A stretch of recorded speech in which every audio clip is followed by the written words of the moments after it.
Rosh Hashanah beginning at sundown today, marking the Jewish New Year.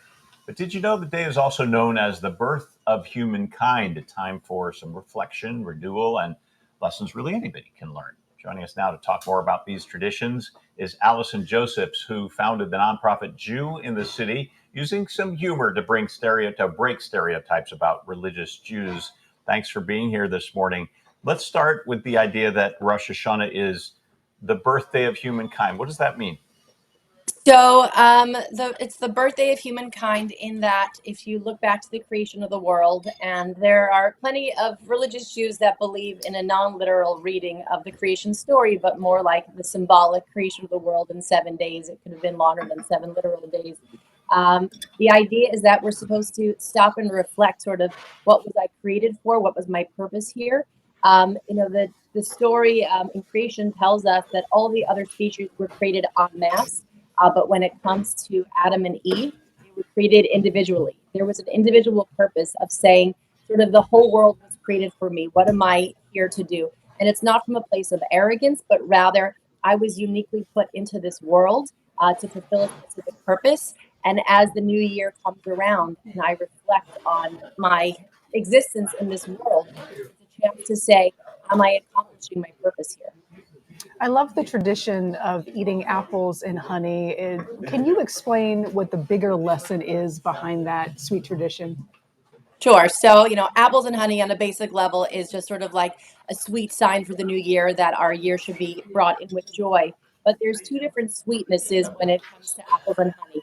The honey is just a sweetness that your tongue automatically detects. You lick it, you taste it, and the sweetness is obvious. With an apple, if you lick an apple, you just lick the flesh. There's nothing there. You have to bite into the apple. You need to kind of take some effort. And so it's a little bit of a lesson that some of the sweetness that we experience in life is automatic and we see it right there. And the other sweetness, we have to work towards it. We have to kind of like dig in before we'll be able to experience it. The other thing about the honey is that although the sweetness is obvious when you taste it, it also is connected to the bee. So sometimes there can be a sweetness that comes after a sting, after a pain. So remember that in the coming year, there might be different ways that we'll experience the sweetness, and we should kind of be prepared for all of them. Is there anything that non-Jews can take away from the message of the holiday?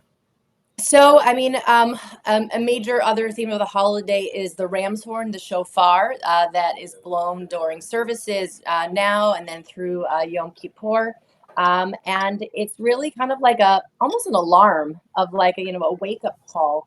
Kind of, who am I? What am I doing here?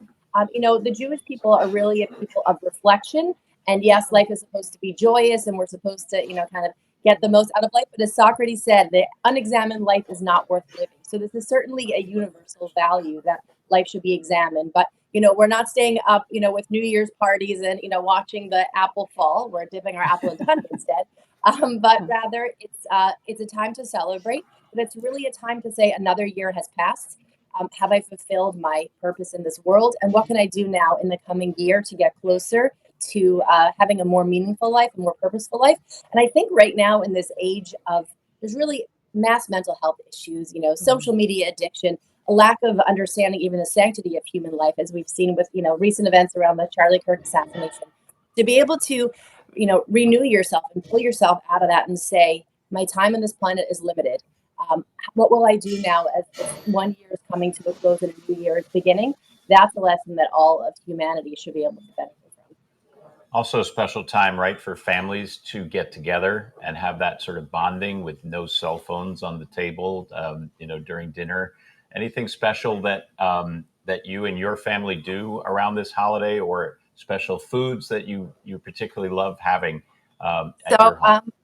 So we have, there's something where you have different simanim, you have different fruits and vegetables that are supposed to, give you like a message for the coming year. So pomegranates have many seeds. So your marriage are supposed to increase like pomegranates. There's different words in Hebrew that connect to different words in English. And it's supposed to be like, you have, some people have a piece of like a fish head. That you should be the head and not the tail, that, you should come out on top. So there's a different order of foods that you eat. But a thing that's just our family, nobody else does it. My mother-in-law puts sprinkles on her challah this time of year to kind of, rainbow sprinkles to kind of bring in like extra color, extra festivity, extra sweetness. So my kids actually look forward to this all year long, where we get to eat like sprinkles.